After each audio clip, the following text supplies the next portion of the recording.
अच्छा, इस्तिखारे का जो असल मकसद है वो यही है कि आप अल्लाह से मशवरा कर रहे हैं, हाँ काम बेहतर है हो जाए, अगर नहीं तो नहीं, अल्लाह हाँ, रुकावट और डाल मैं देते यही इसी चीज़ पे मेरा हैं। बहुत बिलीव है। मैं तो हर चीज़ छोटी से छोटी चीज़ भी हो ना, मैं इसके लिए इस्तिखारा करती हूँ। वेरी मेरे गुड। हस्बैंड भी करते हैं और मैं भी करती हूँ। फिर मैं इसके बाद मैं कहती हूँ कि उन्होंने खुद दोबारा से कॉल की, वो कैसे सकते हैं, हम किसी और स्टूडेंट का रख लेते हैं। तो मैं इसको स्टार्ट करूँगी। मेरे अब्बू की भी बहुत ख्वाहिश है, मैंने इस्तिखारा भी किया है, अल्लाह मियाँ कोई ना कोई राह निकाल देंगे इंशाल्लाह। तो फिर मैंने, मेरे हस्बैंड ने कहा, मेरे हस्बैंड माशाल्लाह से ना बहुत रिस्पेक्ट करते हैं। माशाल्लाह। तो उनका दिल नहीं भी था, लेकिन उनको लगा कि ये इनके फादर की ख्वाहिश है और मुझे इसमें हर्डल नहीं बनना चाहिए, मुझे इनके लिए बैरियर क्रिएट नहीं करना चाहिए। उन्होंने कहा ठीक है, जहाँ पे हमें लगेगा कि नहीं हो पाएगा तो फिर देखा जाएगा, स्टार्ट कर लो। तो माशाल्लाह माशाल्लाह से फिर ऐसे मैंने उसको अच्छा, हमने इतनी बातें की हैं लेकिन मैंने आपसे ये पूछा ही नहीं है कि आपकी पीएचडी जो है वो किस फील्ड में है। अच्छा, मेरी पीएचडी जो है ना बेसिकली इलेक्ट्रिक व्हीकल है, इलेक्ट्रिक कार्स पे है। उसमें भी जो ड्राइव सिस्टम होता है ना, उस ड्राइव जो मोटर जो कार जैसे आप ड्राइव करते हो, जो उनका कंट्रोल सिस्टम होता है, जो इलेक्ट्रिक व्हीकल ड्राइव सिस्टम है, उसमें बैटरी होती है आपके पास, उसमें आपके पास मोटर होती है। जो बैटरी है वो डीसी पावर देती है और मोटर को एसी पावर चाहिए। तो इनके दरमियान एक डिवाइस होती है जो मोटर की रिक्वायरमेंट्स को पूरा करती है, डीसी पावर लेती है और उसको एसी में कन्वर्ट करके देती है। तो बेसिकली मैंने उस डिवाइस पे काम किया, उसको कहते हैं इन्वर्टर। उसकी क्या है कि उसको आप कितना, वैसे इन्वर्टर सबने डिज़ाइन किया हुआ, हाँ, लेकिन आपका ये काम होता है कि आपने कितनी ज़्यादा उसको एफिशिएंट बनाया। सपोज़ मैं आपको एक बहुत सिंपल एग्जांपल देती हूँ। मेरे पास 5 एप्पल्स हैं, मैंने उसको एक जगह से दूसरी जगह 5 एप्पल्स को ट्रांसफ़र करना है, लेकिन अगर वो किसी वजह से जो दरमियान में सोर्स ऑफ ट्रांसफ़र है उसका, वो उसको एक सेब को ज़ाया कर देता है और आपके पास 4 पहुंचते हैं, तो जो ज़ाया होगी ना चीज़, उसको अब ये वेस्ट है, इसको भी तो आपने कहीं मैनेज करना है ना, कहीं फेंकना है। इसी तरह जब मैं पावर ले रही हूँ उसमें से कुछ ज़ाया हो गया है, तो मेरे पास पावर कम पहुंची मोटर तक, तो मुझे वो जो ज़ाया हुआ है उसको भी कहीं ना कहीं मैनेज करना है, क्योंकि वो क्या होगा अगर मैंने उसको मैनेज किया ना कि वो हीट की फॉर्म में, तो वो जो डिवाइसेस अंदर लगे होंगे वो मेल्ट आउट हो जाएंगे, वो डिस्ट्रॉय हो जाएंगे। तो आपने जितना सिस्टम एफिशिएंट है कि जितनी मैंने पावर ली उसको मैं एज इट इज़ मैक्सिमम जो है ना उसको पावर को आगे ट्रांसफ़र कर दूँ उस सिस्टम के थ्रू, तो उसकी एफिशिएंसी पे ध्यान दिया। उसका ही फ़ायदा क्या होगा? उसका फ़ायदा ये होगा कि आपके जो मोटर है उसका लाइफ टाइम, बैटरी का, मोटर का, सबका लाइफ टाइम इंक्रीज़ हो जाएगा। दूसरा, आपके पास आपने एक ही दफ़ा चार्ज किया है, लेकिन अब आप ज़्यादा ट्रैवल कर सकते हो। सपोज़ आपने एक दफ़ा चार्ज किया, आप 100 किलोमीटर तक ट्रैवल कर पा रहे थे, लेकिन अगर आपका वो फंक्शन बहुत एफिशिएंट है ना, हो सकता है 120 किलोमीटर तक ट्रैवल करें। आपने टाइम एक ही दफ़ा चार्ज किया, लेकिन अब आप ज़्यादा ट्रैवल कर पा रहे हो उसके साथ। तो जितना एफिशिएंट होगा, जितना स्टेबल होगा, जितना सेफ़ सिस्टम आपने डिज़ाइन किया ना ये सारा, उतना आपके लिए, एक आम इंसान के लिए भी एफिशिएंट है। अच्छा, मेरे माइंड में ना ये क्वेश्चन आ रहा था, अगर गाड़ी का ये सिस्टम ख़राब हो जाए तो फिर तो लेट्स सपोज अगर आप जा रही हैं, हाँ, तो आपकी गाड़ी में ये मसला बन गया है, आपको पता चल जाता है कि गाड़ी में ये मसला है, क्योंकि वो जो है ना वो ऑटोमेटिकली शट डाउन सिस्टम भी होता है उसके अंदर, कि जैसे ही वो कुछ ख़राब हुआ वो उसका सिस्टम ब्लॉक हो गया, अब गाड़ी मूव ही नहीं कर पा रही। तो फिर आपने आइडेंटिफाई करना है स्टेप बाय स्टेप कि कहाँ पे कौन सा मसला क्रिएट हो रहा है। तो उसके अंदर ना सेंसर्स लगे होते हैं बेसिकली, जैसे किसी फंक्शन ने काम करना ख़राब कर दिया, उस सेंसर ने सेंस किया, उसने वहीं पर स्टॉप कर दिया उसको। फिर आपने ये उसको, सिर्फ गाड़ियों में होता है या ये एरोप्लेन्स वगैरह में ये भी? सबका ड्राइव सिस्टम तो ऐसे ही होता है ना कि कहीं ना कहीं उन्होंने, जैसे इलेक्ट्रिक ड्राइव सिस्टम है, आपने सेंसर्स लगाया होता है, हर स्टेप पे सेंसर्स हैं। सपोज मुझे गाड़ी की स्पीड तेज़ करनी है, मैंने एक्सेलरेटर पर प्रेस, वो आपने फिजिकली उस पर प्रेस किया है, लेकिन अंदर सेंसर ने कहा है कि इतनी रिक्वायरमेंट्स आई है, अब आपने इस पर, उसका वो जो कंट्रोल सिस्टम है उसको उसने चेंज करना है कि वो स्पीड को बढ़ाए। तो वो सारा इन्वर्टर जो है वो इसको चेंज करेगा, उसकी स्पीड को, जो गाड़ी की स्पीड है, मोटर की स्पीड है, उसको कंट्रोल करेगा। अब आपने टर्न करना है, तो ये जगह जगह जगह सेंसर में सेंसर्स लगे हुए हैं। जैसे ही कोई होगा वो सेंसर क्लिक करेगा और वो सिस्टम क्लोज हो जाएगा। फिर वो आप मैकेनिक के पास जाते हो, वो आइडेंटिफाई करता है कहाँ पे कौन सा प्रॉब्लम आया है, तो उसको रिप्लेस करते हैं। तो फिर आप जितना एफिशिएंट, जितना सेफ सिस्टम आपने डिज़ाइन होगा, उतने आपके पास प्रॉब्लम्स कम आएंगे। आपकी थीसिस भी इसी से रिलेटेड हाँ, थी? मेरा थीसिस यही है बेसिकली। मैंने ये इन्वर्टर पे किया है कि वो मैं कैसे उसको एफिशिएंटली, पावर जो मैं ले रही हूँ उसको एफिशिएंटली मोटर तक ट्रांसफ़र करूँ और उसके लाइफ टाइम पे क्या इम्पैक्ट हो। मतलब हम उसकी माइनर डिटेल में जाते हैं कि मैंने ऐसे किया, कंट्रोल सिस्टम को डिज़ाइन किया है, कितनी मैं इसको एफिशिएंट बनाऊँगी, कितनी एनर्जी आगे ट्रांसफ़र होगी, फिर मैंने जो ट्रांसफ़र किया मोटर को, मोटर की लाइफ कैसे मैं इंक्रीज़ कर सकती हूँ। सारे एक दूसरे के साथ लिंक है ना, एक ने इम्पैक्ट डाला दूसरे पे, दूसरे ने इम्पैक्ट डाला। तो सर्च के दौरान कोई बड़ा चैलेंज आपके सामने आया? सम टाइम आप डिज़ाइन सोचते हो ना कि मैं इसको ऐसे इम्प्रूव करूँ। अब आपने इसको थ्योरी में सोच तो लिया, जब आपको उसको रियल टाइम इम्प्लीमेंटेशन करने पड़ते हो ना, तो आपके साथ बहुत सारी, मैं आपको कह रही हूँ, बहुत सारी चीज़ें एक तरह से कनेक्टेड। आपने सोचा ये ऐसे डिज़ाइन करूँगी, लेकिन इसका इम्पैक्ट इसके ऊपर भी आ गया ना, दूसरे कंपोनेंट का इम्पैक्ट इसके ऊपर भी। फिर आप उसको लैब में लेके जाते हो, फिर आपको उसका टेस्टिंग करते हो। अच्छा। टेस्ट करके देखते हो कि कहाँ कहाँ पे प्रॉब्लम है। और मेरे लिए ये चैलेंजिंग ये था कि मेरे लिए सब चीज़ें नहीं थी। मैंने कोई प्रीवियसली लैब वर्क नहीं किया हुआ था इसमें, मैंने तो फिज़िक्स में किया हुआ था। तो मैं अपने कॉलीग्स का बहुत शुक्रिया अदा करती हूँ अभी भी, कि वो मेरे साथ बहुत हेल्पफुल थे।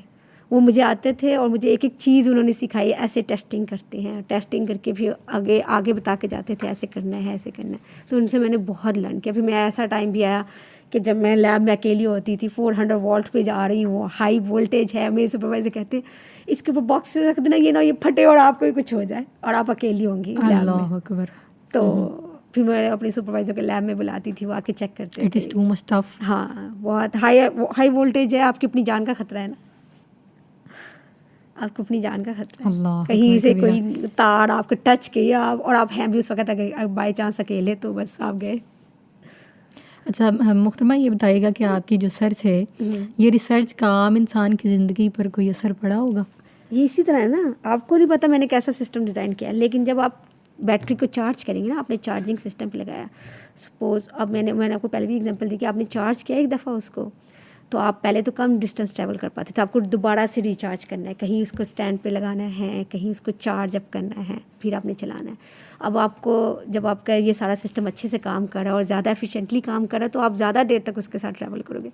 दूसरा है कि जितना आपने अच्छा सिस्टम होगा ना, उसके अंदर कॉम्पोनेंट्स आपको कम लगाने पड़ेंगे। जितना कंपोनेंट्स कम होंगे, उतनी आपकी मेंटेनेंस उसको कम करनी पड़ेगी। आपकी कॉस्ट, मेंटेनेंस की कॉस्ट जो है ना, वो आपकी रिड्यूस हो जाएगी। दूसरा, आपकी सेफ ट्रैवल होगी, आप और साइज़ भी उसका कॉम्पैक्ट होगा, आप ज़्यादा उसके साथ अच्छे तरीके से ट्रैवल कर पाओगे। अल्लाह अकबर कबीरा, माशाल्लाह माशाल्लाह, ज़िंदगी पे खेल के आप ये काम करती रही हैं। अच्छा माशाल्लाह। मैं ये सोच रही थी कि आपने तालीम में भी अपना जो है लोहा मनवाया है, कामयाब एक माँ भी हैं इंशाल्लाह, साबित भी हुई होंगी। तो इस टॉपिक की तरफ आते हैं। मुझे ये बताइएगा कि स्वीडन में तालीमी माहौल जो है ना, वो एक मुसलमान औरत के लिए कैसा है? अच्छा, आप अगर तो आप छोटे लेवल पे बात करें, जैसे बच्चों के लेवल पे, या आप बड़ों की, जैसे नहीं पहले बड़ों पे आ जाइए। हाँ, औरत के लिए कैसे? औरत के लिए मेरा नहीं ख्याल मुश्किल है। पता नहीं, लोग शायद यहीं पे बैठे इमेजिनेशन में ये समझते हैं कि बहुत मुश्किल होगा।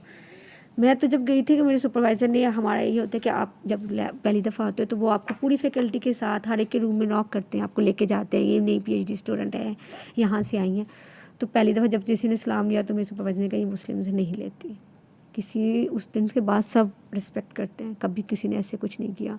अपना आप 24 घंटे आपके पास आपके रूम की एक्सेस, पूरी लैब की एक्सेस होती है, पूरे ऑफिस की एक्सेस होती है। आप जब मर्जी जाओ, वीकेंड्स पे जाओ, जहाँ आपका दिल।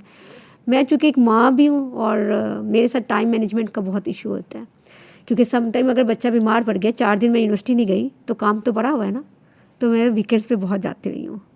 सैटरडे संडे मेरे हस्बैंड के ऑफ होता है, तो वो घर में बच्चों को देखते हैं, मस्जिद लेके जाते हैं, 4-5 घंटे वहाँ गुजारे। तो उस ड्यूरेशन में मैं यूनिवर्सिटी जाती हूँ। मैंने अपने ऑफिस खोला, उधर बैठे काम शाम किया और वापस आ गई। लैब में गई, लैब में काम किया। वैसे वो लोग लैब्स में कम अलाउ इस तरह से करते हैं कि हाई वोल्टेज होते हैं ना, आप अकेले काम होगा, खुदा ना खास्ता कुछ हो गया तो उनको होता है कि एटलीस्ट 2 बंदे लैब में ज़रूर हों। लेकिन आपको कहीं पे भी वो जो यहाँ पे होता है ना, आप अकेले हैं, अकेली लड़की है, ट्रैवल नहीं कर सकते रात को टाइम। मैं तो ऐसा काम किया, जब मैंने लास्ट ईयर ना अपना पहला रिसर्च आर्टिकल जमा कराना था, रात के 12 बजे डेडलाइन थी, और मैंने अपने हस्बैंड से कहा मैं यूनिवर्सिटी में ही सबमिट करा के आऊँगी, मैं घर नहीं काम लेके जाऊँगी, क्योंकि मैं फोकस नहीं कर पाती, बच्चे डिस्टर्ब। 31 जनवरी की नाइट थी और रात के 12 बजे मैंने सिस्टम में ऑन करना स्टार्ट कर दिया, सबमिशन स्टार्ट कर दी, लेकिन कोई टेक्निकल प्रॉब्लम आ रहा था। रात के 1 बज गया। मेरे हस्बैंड कॉल है, तुम आई नहीं वापस। मैंने उनको कहा कि क्योंकि वो सॉफ्टवेयर इंजीनियर, मैंने कहा मुझे कुछ समझ नहीं आ रहा, आप मेरी थोड़ी हेल्प करें। मैंने वीडियो कॉल की, उन्होंने मुझे समझाया, दिखाया, अच्छा ये ऑप्शन करके ट्राई। अच्छा, उस वक्त मैंने बिल्कुल भूल गई कि सब लोग जा चुके हैं। जब मैंने 1:30-2 बजे अपना सब कुछ सबमिट करा के रूम से बाहर निकल, सब अंधेरा था, स्नो पड़ रही थी, सही पीक पे वो स्नो का टाइम है। 30 मतलब जनवरी की रात ख़त्म हो के फेब की फर्स्ट फेब स्टार्ट हो चुकी है। मैं बाहर आई, ट्रेन सिस्टम रात को 12 बजे बंद हो जाता है, और मैं इतनी ज़्यादा उसके अंदर फोकस हो चुकी थी कि मैंने इसको सबमिट करा के जाना है, टाइम का अंदाज़ा ही नहीं हुआ, और ये भी नहीं सोचा कि साथ ट्रेन सिस्टम कोई टैक्सी नज़र नहीं आ रही कोई, और मैंने अपने हस्बैंड को कॉल किया, मैंने कहा मेरे साथ ना फ़ोन पे नहीं एटलीस्ट। ये नहीं था मुझे डर लग रहा था, मुझे ये था कि बस थोड़ी रात होगी अब कोई मुझे तंग करेगा, ये ऐसा कुछ भी नहीं हुआ। अंधेरा अंदर का खौफ हाँ, सब लाइट्स वगैरह ऑफ थी। फिर मेरे हस्बैंड ने कहा मैं तुम्हें टैक्सी बुक करा देता हूँ ऑनलाइन और तुम वो वहाँ पे आ जाएगी। बाई चांस एक टैक्सी वाला खड़ा, मैं उसके पास गई, उसको मैंने बताया कि मैंने इस तरह और मैं यूनिवर्सिटी के ही अपार्टमेंट्स में रह रही थी, फैमिली अपार्टमेंट्स भी यूनिवर्सिटी देती है आपको। तो फिर मैं इस तरह से रात को गई और 2 बजे जब मैं घर पहुंची तो बच्चे सो रहे हैं और सब कुछ हो रहा है। अच्छा मोहतरमा, आपने ये अपनी सारी जर्नी बताई है, तो इसमें ये अर्ज़ करें कि बैरून मुल्क PhD करना और फिर साथ माशाल्लाह आपके बच्चे भी, तो इन सब चीज़ों को आपने बैलेंस किस तरीके से किया? PhD करने के लिए आपका कोर्स वर्क है वो तो जल्दी कंप्लीट हो आपने जिक्र किया ना कि आप स्ट्रेस में चली जाती हाँ, थी, बच्चे भी देखने हैं, बच्चे भी स्टडी देखने नहीं, स्टडीज़ की स्ट्रेस में जाती थी, बच्चे देखने की स्ट्रेस में नहीं होती थी। तो ये होता था कि उसका इम्पैक्ट मेरे बच्चों पे और मेरे हस्बैंड पे बहुत होता था। सपोज़ मुझे स्ट्रेस की वजह से ना माइग्रेन का इशू है, और वो जब मुझे स्टार्ट हो जाता था तो मुझसे तो अपना आप नहीं संभाला जा रहा, अपने बच्चे कैसे संभालूंगी। तो मेरे हस्बैंड आते हैं, वो फिर बच्चों को देखते थे और फिर बड़ा स्ट्रेसफुल हो जाता। इसमें आपकी टाइम, दूसरी बात है कि टाइम मैनेजमेंट बहुत है। सपोज़ मुझे पता होता था कि सुबह मेरे 9 बजे से लेके शाम 3-4 बजे तक बच्चे डे केयर में हैं या स्कूल में हैं, तो मैंने उसी ड्यूरेशन में यूनिवर्सिटी जाना है और इसी में वापस भी आना है। सम टाइम अगर मेरा काम ज़्यादा है तो हम हस्बैंड वाइफ बहुत कम्युनिकेशन करते हैं एक दूसरे के साथ कि आज मेरा काम ज़्यादा है, आज आप जल्दी जाएंगी, सब बच्चों को पिक करेंगी, घर लेके जाएंगी, खाना खिलाएंगी, फिर मैं डिश वॉशिंग करती हूँ, खाना हस्बैंड के लिए बना के रखा। और मेरे बच्चों के साथ प्रॉब्लम ये है कि वो स्वीडिश खाना खाते हैं। स्वीडिश खाने से मुराद है कि हम जो देसी खाने बनाते हैं हम वो नहीं खाते। तो मुझे उनके लिए स्पेशल उनके हिसाब से खाना बनाना, किसी को पास्ता बॉयल चाहिए, किसी को राइस चाहिए, किसी को वेजिस में कुछ चाहिए, तो वो सबका इंडिविजुअली मुझे करना होता था। तो फिर किसी दिन मेरे हस्बैंड जल्दी आ जाते थे घर और फिर वो करते हैं, तो हम टर्न बाय टर्न, अल्लाह ने माशाल्लाह से ये सपोर्ट सिस्टम में से इस तरह से दिया कि मेरे हस्बैंड बहुत कोऑपरेटिव है इस मामले में, कि वो आराम से उनको फ़ोन पे हम कह देते हैं कि आज मैंने नहीं आना या मुझे इतना काम है तो आप बच्चे पिक कर लीजिएगा। तो फिर वो इस तरह से हमारा माशाल्लाह एक टाइम मैनेजमेंट भी होती थी कि माशाल्लाह से ना हमने बच्चों को ना रखा हुआ है कि वहाँ पे मसाजिद जो होती है ना उसमें सैटरडे संडे बच्चों की क्लासेस होती हैं 4 घंटे की, तो उसमें उस मस्जिद में ले जाते हैं, उसमें वो डिफरेंट एक्टिविटीज़ भी कराते हैं, पारा भी पढ़ाते हैं, डिपेंडिंग और डिफरेंट क्लासेस होती हैं कि आपका बच्चा किस लेवल पे कुरान की अंडरस्टैंडिंग कर रहा है। उस ड्यूरेशन में मेरे हस्बैंड सपोज किसी दिन हम हस्बैंड वाइफ दोनों चले जाते हैं तो मेरे हस्बैंड और या मैं आपस में डिस्कशन कर ले, या मैंने अपना काम कर लिया, या हम कुरान पाक पढ़ लेते हैं। और यहाँ पे और मुस्लिम फैमिलीज आई होती रहती हैं, वो डिफरेंट लाजमी नहीं कि वो पाकिस्तानी हो, सोमालियंस भी हो सकते हैं, डिफरेंट नेशनलिटीज, लेकिन वो मुस्लिम्स होते हैं सब। तो सबके पेरेंट्स आए होते हैं, बच्चे अंदर पढ़ते हैं और सब पेरेंट्स बाहर बैठे होते हैं लाउंज में।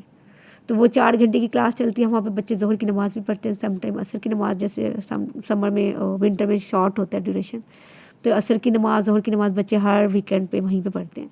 जिस दिन मुझे काम होता है या मैंने काम कुछ करना है तो मेरे हस्बैंड अकेले जाएंगे बच्चों को लेके, और मैं जो हूँ यूनिवर्सिटी जाऊँगी, काम करूँगी।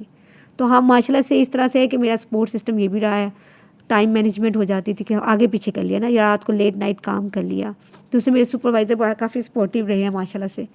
तो फिर मैं उनके साथ भी कम कर लेती थी कि मुझे आज नहीं मीटिंग, हाँ मेरी मीटिंग्स होती थी तो मैं उनसे कह रही थी कि मेरा बच्चा बीमार है, मैं यूनिवर्सिटी नहीं आ सकती। तो वो अल्लाह ने भी वो भी बहुत अच्छे इंसान हैं, तो उन्होंने भी मुझे काफ़ी किया। तो माशाल्लाह अल्लाह का शुक्र है कि बच्चे जो है ना वो शुरू से देखते आ रहे हैं कि माँ जो है ना वो पढ़ती भी है, बाप भी है, उनको लगता है कि ये नॉर्मल लाइफ है। नॉर्मल लाइफ है वाकई। वो इस तरह से उनके लिए भी वो एक्सेप्टेबल है उनके लिए भी कि शुरू से देखते आ रहे हैं। स्वीडन जैसे माहौल में जो है, जैसे आपने जिक्र किया था कि वहाँ पे अक्सरियत जो है वो क्रिश्चियंस की है, तो उस माहौल में आप बच्चों की जो है इस्लामिक एजुकेशन को किस तरह से मुमकिन बनाती हैं? सबसे पहले अभी मैंने आपसे बताया ना कि हम मस्जिद लेके जाते हैं बच्चों को, तो उनको पता होता है कि मस्जिद में जाते हैं, वो डिफरेंट एक्टिविटीज़ कराते हैं, बच्चों को कंपटीशन कराते हैं, छोटी छोटी कुरान की सूरह याद कराते हैं। दूसरा ये कि हर रात जो है ना, सॉरी मैं आपको इंटरप्ट कर रही हूँ, वहाँ पे ये अपनी मर्जी है कि ये आपकी जिम्मेदारियों में से कि आपने बच्चों को मस्जिद लेके जाना है? नहीं, आप अपनी मर्जी से लेके जाते हैं, अपनी खुशी से लेके जाते हैं, और बच्चे भी अपनी खुशी से जाते हैं क्योंकि उनको वहाँ पे मुस्लिम फ्रेंड्स मिलते हैं ना। वहाँ पे पाकिस्तानी फैमिलीज़ भी आएंगी तब भी मुस्लिम फ्रेंड्स हैं, बच्चे वहाँ पे खेलते भी हैं, नमाजें भी पढ़ाते हैं टीचर्स। मस्जिद है ना, मस्जिद के अंदर उन्होंने सेंटर बनाया हुआ है, तो वर्किंग डेज में वीकेंड्स पे उन्होंने ये सेंटर्स खोले हुए, डिफरेंट क्लासेस होती हैं, बड़ों के लिए भी होती हैं।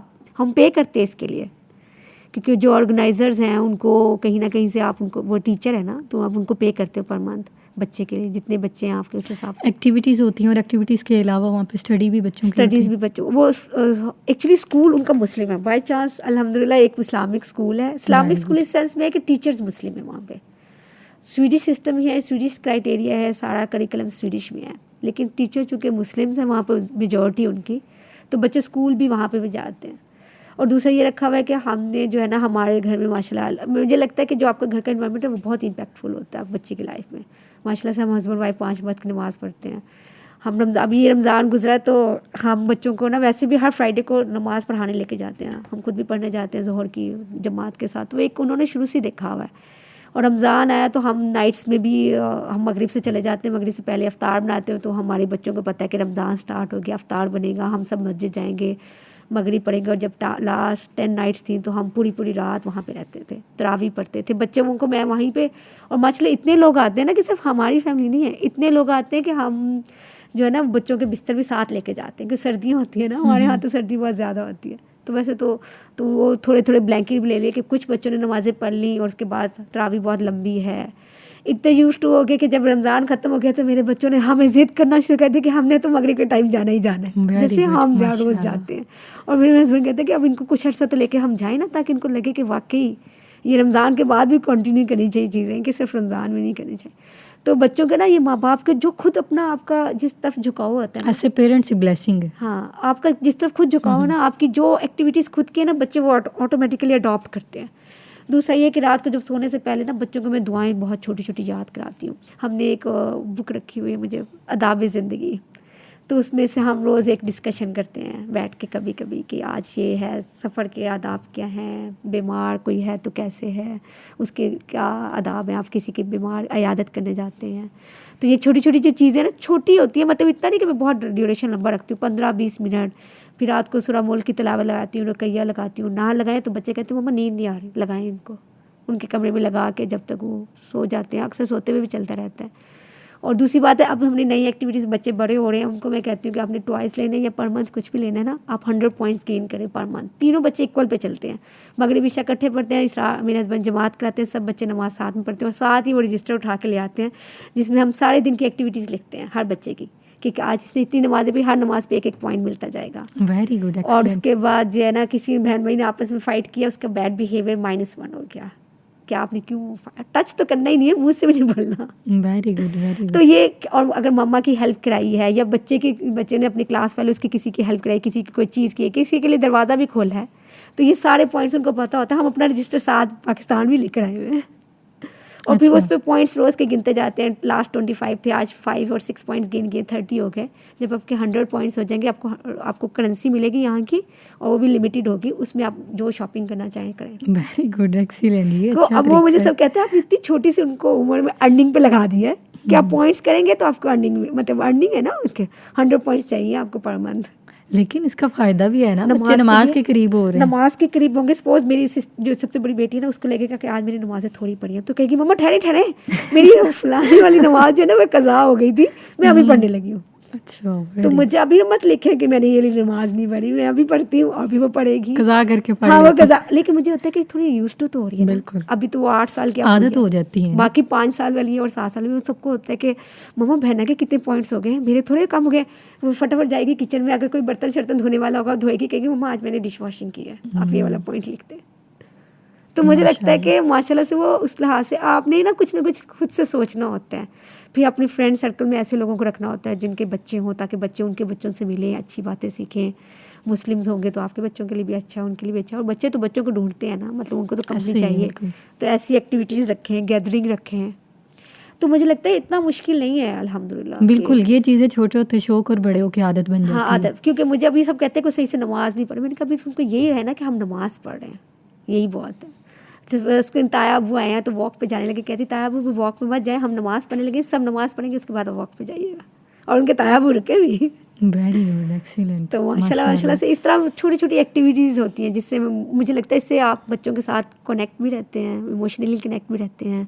उनसे पूछते हैं अच्छा आपने क्या बाय करना है, उनको मोटिवेशन भी मिलती रहती है। ये नहीं जैसे सपोज कोई ड्रेस खरीदना है, मम्मा मैं हाफ स्लीव नहीं पहनती, ये वाला ड्रेस नहीं चाहिए मुझे, इसकी शॉर्ट शर्ट है ये नहीं चाहिए मुझे, तो अभी से आप फिर उनको इस हिसाब से वहाँ पे तो शॉर्ट शर्ट्स चलती हाँ हैं। लेकिन बच्चे शुरू से पहनते आ रहे हैं। अब मेरे बच्चे मैंने ये कल आदत भी आपने बच्चों को डाली है? ये मैंने अभी आप यहाँ पे कल ही अभी मैं मार्केट गई हूँ, मैंने पूरे समर में देखा है कि कहाँ पे मुझे फुल बाजू वाले मेरे बच्चे यहाँ पे समर अच्छा, वाले पाकिस्तान में आपको नहीं मिले। मुझे बहुत सारी मार्केट्स ऐसी अल्लाह थी, अकबर। शॉप्स ऐसी थी जहाँ पे फुल बाजू वाले है ही नहीं।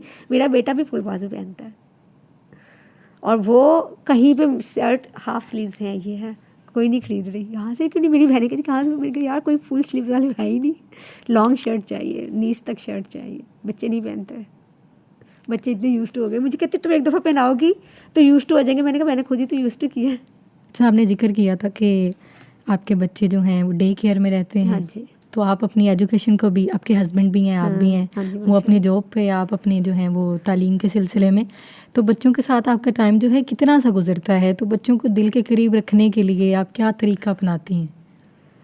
मैं ना ये जो रात का टाइम होता है ना, ये मेरा टाइम होता है। जब मैं अपने बच्चों के पास जाती हूँ उनको सुलाने से पहले ना, मैं उनके सबसे पूछती हूँ अच्छा आपको अल्लाह में से क्या चाहिए। वो जो उनकी टॉयज़ की लिस्ट होती है ना, तो वो कहते हैं ना ला हौला वला कुव्वता इल्ला बिल्लाह, जन्नत का ख़जाना है। मैंने उनसे पूछती थी अच्छा हम ये पढ़ते हैं तो अल्लाह में जन्नत में ये चीज़ें आपके लिए रखते जा रहे हैं। और जब हम वहाँ जाएंगे ना तो एक इतना ढेर होगा। और अगर कोई सपोज बच्चा नहीं पढ़ रहा, छोटी अक्सर ऐसे, मैं कहती हूँ फिर आप ये मत कहिए कि भैया ये मुझे दें, आप अपनी कलेक्शन कम कर रही हैं वहाँ पे, आपके एंजल लिख रहे हैं, काउंट कर रहे हैं कि आपने कितनी टाइम्स किया। तो उनको माशाल्लाह से ये चीज़ें, मैं छोटी छोटी दुआएं, अब सपोज बच्चे बड़े हो रहे हैं, मेरा बेटा आता है मम्मा मुझे स्केरी ड्रीम्स आए, प्लीज़ मुझे कोई दुआएं पढ़ा दें। मैं उनको सूरह इखलास पढ़ाती हूँ, सूरह नास, मैं जो जो पढ़ती जाऊँगी रेपिटेशन रिपीट करते जाएंगे पीछे। मैं नहीं होंगी तो सपोज मैं कहीं गई हुई हूँ तो वो बाबा के पास आएंगे, बाबा मम्मा मुझे नाइट में बहुत स्केरी ड्रीम्स है, प्लीज़ मुझे कोई दुआएं पढ़ाएं। तो उनको इतना बिलीव होगा कि हम दुआएं पढ़ेंगे तो हम पीसफुली सो जाएंगे इंशाल्लाह। छोटे होते से ईमान को मजबूत कर रही हैं क्योंकि माशाल्लाह। मुझे लगता है जब आप बाहर होते हैं ना तो आपका अपना सोशल नेटवर्क कम होता है, आप अपने बच्चों पे बहुत ध्यान देते हैं। आप होते हैं, आपके बच्चे होते हैं, आपका शौहर होता है घर में। हिजरा साहिबा, कभी आपके बच्चों ने आपसे ये क्वेश्चन किया है कि मामा हम दूसरों से डिफरेंट क्यों हैं? मेरी अच्छा। बड़ी बेटी एक्चुअली ना, मुझे लगता है मेरी जो बड़ी बेटी है ना वो दूसरों से बहुत इम्प्रेस होती है या बहुत एब्जॉर्ब करती है।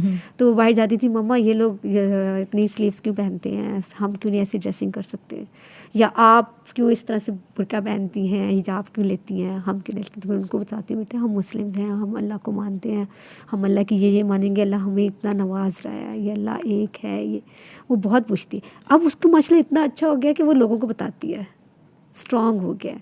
आपने इसको हिट नहीं करना, आपने इसको ऐसे नहीं कहा, हम मुस्लिम से भैया हम ऐसे नहीं करते।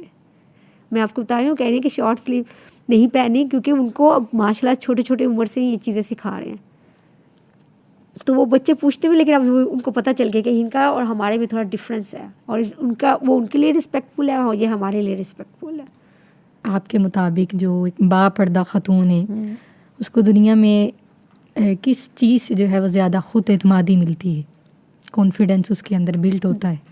मुझे लगता है कि ये जो आपका ज़ाहिरी लुक है ना, ये मैटर नहीं करती। जब आप किसी पोजीशन के लिए अप्लाई कर रहे होते हैं ना, चाहे वो पीएचडी पोजीशन है, चाहे आपकी जॉब है, चाहे कुछ भी है, वो आपका नॉलेज चेक करते हैं, आपकी एक्सपर्टीज़ उस फील्ड में चेक करते हैं।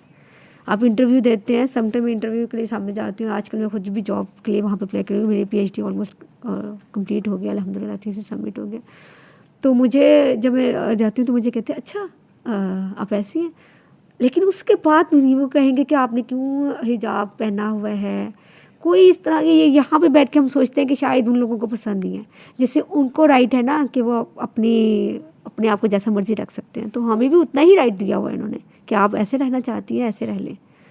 कुछ कंट्रीज़ में ऐसा स्टार्ट हुआ है, जैसे फ्रांस में काफ़ी स्ट्रिक्ट होना शुरू हो गया है कि मज़हब को पढ़ा नहीं सकते या कुछ भी ऐसा, लेकिन मोस्टली ऐसा नहीं। मैंने इतना ट्रैवल किया, मुझे स्वीडन में 10 साल हो गए रहते हुए माशाल्लाह से। ये अगर मैं नॉर्वे वाला डालूँ तो ऑलमोस्ट 11 साल हो गए मुझे बाहर रहते हुए। कभी मुझे नहीं किसी ने आके कहा कि आप ऐसे क्यों हैं, कभी नहीं कहा। लोग मुझसे पूछते हैं कि कभी तो कहा होगा, मैंने कहा कभी नहीं कहते, लोगों को पता है ये नहीं करती और मैं बॉदर भी नहीं करती। अगर सपोज कोई किस तरह से कह भी देना तो मुझे नहीं लगता, मुझे लगता है कि ये मेरी पहचान है, ये मेरा हिस्सा है, इससे क्या ताल्लुक। उनको काम चाहिए ना। अब मैं रिसर्च पेपर लिख रही हूँ, उस पर पर्दे का क्या काम। बिल्कुल बिल्कुल। मैं रिसर्च वर्क कर रही हूँ, मैं कोई लिख रही हूँ या मैं जाके प्रेजेंट कर रही हूँ, तो वो मेरी बातें हैं, वो मेरा नॉलेज है जो मैं उनके साथ शेयर कर रही हूँ, ना कि मेरी लुक से वो कहेंगे कि नहीं हमने नहीं इससे बात करनी, ऐसा कुछ नहीं है। ये हमने खुद से सेल्फ इमेजिनेशन है हमारी कि भाई ऐसा हो जाएगा, ऐसा हो जाता है। फॉरेन कंट्रीज़ में आपकी लुक मैटर नहीं करती है, लेकिन यहाँ पे मुस्लिम मुल्क में जो है आपकी लुक मैटर करती है। ऐसा होता है, कुछ कुछ जगह पे ऐसा है, लोग रिजेक्शन दे देते इस बेस पे कि आप अबाया नहीं हो, मतलब निकाब नहीं करके सकती, आपके एक्सप्रेशन नज़र नहीं आते। हालांकि ऐसा होना नहीं चाहिए, क्योंकि स्पेशली अगर आप यूनिवर्सिटी लेवल पे टीच कर रही हैं तो मेरा तो ख्याल है कि आपको फेस को हाइड करना चाहिए, क्योंकि आपको पर्पस जो है ना वो एजुकेशन का है, ना कि आप अपने आप को एक्सपोज करें, फेस को एक्सपोज करें स्पेशली, क्योंकि आप बच्चों को भी पढ़ा रही हैं, बच्चे भी बड़े हैं ना, छोटे बच्चे तो नहीं हैं, जवान बच्चे बच्चियाँ हैं, तो वो तो उनके लिए अल्लाह माफ़ करे, क्योंकि आपका फेस एक्सपोज होगा ना तो आपके लिए दूसरे के लिए अट्रैक्शन का बाइस बनेगा ऑपोजिट जेंडर के लिए, तो वो तो गुनाह का सबब बनेगा। Absolutely absolutely. तो आपको जितना चाहिए इस चीज़ को अपने आप को कवर करें, ये तो ज़्यादा प्रोटेक्शन है। हाँ, ज़्यादा प्रोटेक्शन है, आपको सेफ फील करते हैं। तो डू यू अंडरस्टैंड कि मुसलमान ख़वातीन के लिए जो आलमी मौक़े हैं वो बढ़ रहे हैं या कम हो रहे हैं? मुझे तो लग रहा है बढ़ रहे हैं, जितना एक्सपोजर मिलता जा रहा है, आपके पास एबिलिटीज़ है, आपको दुनिया के कोई भी जगह आप अप्लाई करें इंशाल्लाह आपको मिलेगा। कोई यही देख के आपको रिजेक्शन नहीं देगा कि आप हिजाब कर रही हैं और आप इस तरह से कर रही हैं तो आपको नहीं रख रहे। अगर आपके पास नॉलेज है, आपके पास स्किल्स हैं, आपके पास कॉन्फिडेंस है। मोहतरमा, आज की नौजवान लड़कियों को आप क्या पैगाम देना चाहेंगी जो पर्दे को और कामयाबी को बिल्कुल अलग चीज़ समझती हैं? देखिए, अल्लाह ने दीन और दुनिया को अलग अलग नहीं कहा। अल्लाह ने कहा है कि दीन को फॉलो करो, तो ये तो नहीं कहा कि दुनिया को छोड़ दें। हमें दुनिया में रह के दीन को साथ लेके चलना है, और दीन के बगैर हम कुछ नहीं है। फिर हम तो मुस्लिम्स ही नहीं है ना, हम अल्लाह की नहीं मान रहे। तो पर्दा जो है ना वो सिर्फ आपकी ज़ाहिरी लुक है। आपने अगर दुनिया में मूव ऑन करना है तो अगर आप में कोई एक्सपर्टीज़ है, कोई नॉलेज है, आपके पास अच्छे स्किल्स हैं, आप उसकी बेस पे आपको आगे आना होगा। ये मत समझे कि अगर मैं पर्दा हटा दूँगी या अपने आप को उनकी जैसा बना लूँगी, उन जैसे पढ़ूँगी और उससे आपको जॉब मिल जाएगी। ये वहाँ पे ऐसा कुछ नहीं है। वहाँ पे रिस्पेक्ट मिलती है बहुत आपको, अगर आपके पास नॉलेज है। ये डजेंट मैटर उनके लिए कि आपने कैसा आउटलुक है आपका। तो अपने आप को, मुझे लगता है कि अपने आप को किसी भी फील्ड में आपने जाना है ना, उसकी आपकी एक्सपर्टीज़ होनी चाहिए उसके अंदर। उसके ऊपर जितना ज़्यादा नॉलेज होगा, जितनी अच्छी स्किल्स होंगी, जितना आपको अपने सब्जेक्ट पे अपनी अंडरस्टैंडिंग होगी या बूढ़ होगा, उतनी आपके लिए अपॉर्चुनिटीज़ होंगी। तो ये मत समझे कि मैं अब आया पहन लूँगी तो मुझे कोई रखेगा नहीं। अल्लाह ने रिस्क का वादा किया हुआ है, वो आपको वहाँ खींच के ले जाएगा जहाँ आपका अल्लाह ने नसीब लिखा हुआ है। बिल्कुल, इस चीज़ पे बिलीव रखें। कोई आपके रिस्क को ले नहीं सकता आपसे, वो तो आपके पीछे पीछे आ रहे हैं ना। आखिरी नवाला भी वहाँ तक पहुँचेगा अगर आप गार में भी छुप जाते हैं। अल्लाह अकबर कबीरा, माशाअल्लाह। तो कोई आखिर में कोई ऐसी दुआ या कोई आयत जो आपके हर सफ़र में जो है सहारा बनी? मेरा ये है कि मैं जब इंटरनेशनल ट्रैवल करती हूँ ना स्पेशली, तो मैं हर जगह जाके ना सूरह इखलास बहुत पढ़ती हूँ। स्पेशली मुझे होता है कि अल्लाह में मैं इस जगह आई हूँ ना, मैं आपका नाम ले रही हूँ, तो वादा ला शरीक है, ये जगह गवाही दे क़यामत वाले दिन के मैंने को तौहीद को बुलंद करना, कि मैं दुनिया में जहाँ भी चले जाऊँ आप मेरे साथ हैं। माशाअल्लाह। मैं तो माशाल्लाह मेरा ज़िक्र अज़कार पे इतना बिलीव है कि मुझे लगता है जब तक मैं ये करती रहती हूँ मेरी ज़िंदगी में बहुत आसानियाँ रहती हैं। मेरी 40 मिनट्स हैं, टाइम लगता है मुझे घर से यूनिवर्सिटी जाते हुए 40 मिनट्स मैंने किसी से बात नहीं करनी। मैंने अपने ज़िक्र अज़कार रखे, मैंने एक पाउच में कुरान पाक रखा होता है, मैं ट्रेन में वो पढ़ती हूँ। लोग देखते रहें, मुझे नहीं फ़र्क पड़ता। लोग सोचेंगे ये पता नहीं कि आपको, कुछ लोगों ने मुझसे पूछा ये आप काउंटर किस लिए पहना हुआ है आपने, मैं उनसे कहती हूँ कि हम इस तरह काउंट करते हैं। और मुझे लगता है कि ये जो ज़िक्र है ना, ये आपको वहाँ पे ले जाता है, आपकी परेशानियाँ दूर करता है, आपके हर मसले में अल्लाह आपका साथ देता है। तो जितना ज़िक्र अज़कार में ला हौला वला कुव्वता इल्ला बिल्लाह, अस्तगफिरुल्लाह की पढ़ती हूँ तस्बीह, सुबहानल्लाहि व बिहम्दिही सुबहानल्लाहिल अज़ीम, अल्लाहुम्मा सल्ली अला मुहम्मद व अला आलि मुहम्मद, ला इलाहा इल्लल्लाह, चौथा कलमा जो है, तीसरा कलमा है, ये सब माशाल्लाह मुझे लगता है ज़िक्र तो सभी बहुत प्यारा है। ये पढ़ने से फिर आपका स्ट्रेस भी जो है वो भी रिलीज़ होता है। मुझे लगता है अल्लाह कुछ ना कुछ आपकी कहीं ना कहीं से आपके लिए मदद भेजता ज़रूर है। आप अल्लाह के साथ रहें, जुड़ के रहें, अल्लाह आपको कहीं नहीं छोड़ेंगे अकेला, इंशाल्लाह। अल्लाह ताला आपको जज़ाए खैर दे। Thank you so much. नाजरीन, हमारे साथ मौजूद थी मोहतरमा हिजरा साहिबा, और आपकी गुफ्तगू से ये बात साबित होती है ये सिर्फ़ एक इल्मी या ख़ाता का सफ़र नहीं था, बल्कि आपकी गुफ्तगू इस बात की दलील थी, जो लोग ये समझते हैं कि इस्लाम ने और हिजाब और पर्दे ने औरत को पीछे रखा है, बिल्कुल भी नहीं। बल्कि ये बातें साबित होती हैं आपकी गुफ्तगू से कि इस्लाम औरत को क्या मुकाम देता है, क्या प्रोटेक्शन पर्दा देता है। ये सारी चीज़ें इंसान के मेयार को बढ़ा देती हैं। और हर वो लड़की जो ये समझती है कि पर्दा कामयाबी के अंदर रुकावट है, बल्कि ये एक औरत की, एक ख़ातून की पहचान है, और पहचान कभी छुपती नहीं है बल्कि चमकती है। अल्लाह ताला से दुआ है कि इस तरह की ख़वातीन हमारी नौजवान बेटियों के लिए, बहनों के लिए वीएन बनती रहें, वीएन बन के सामने आती रहें। मिलते हैं एक नई मौसर आवाज़ के साथ, तब तक के लिए इजाज़त दीजिए। अस्सलामु अलैकुम वरहमतुल्लाह।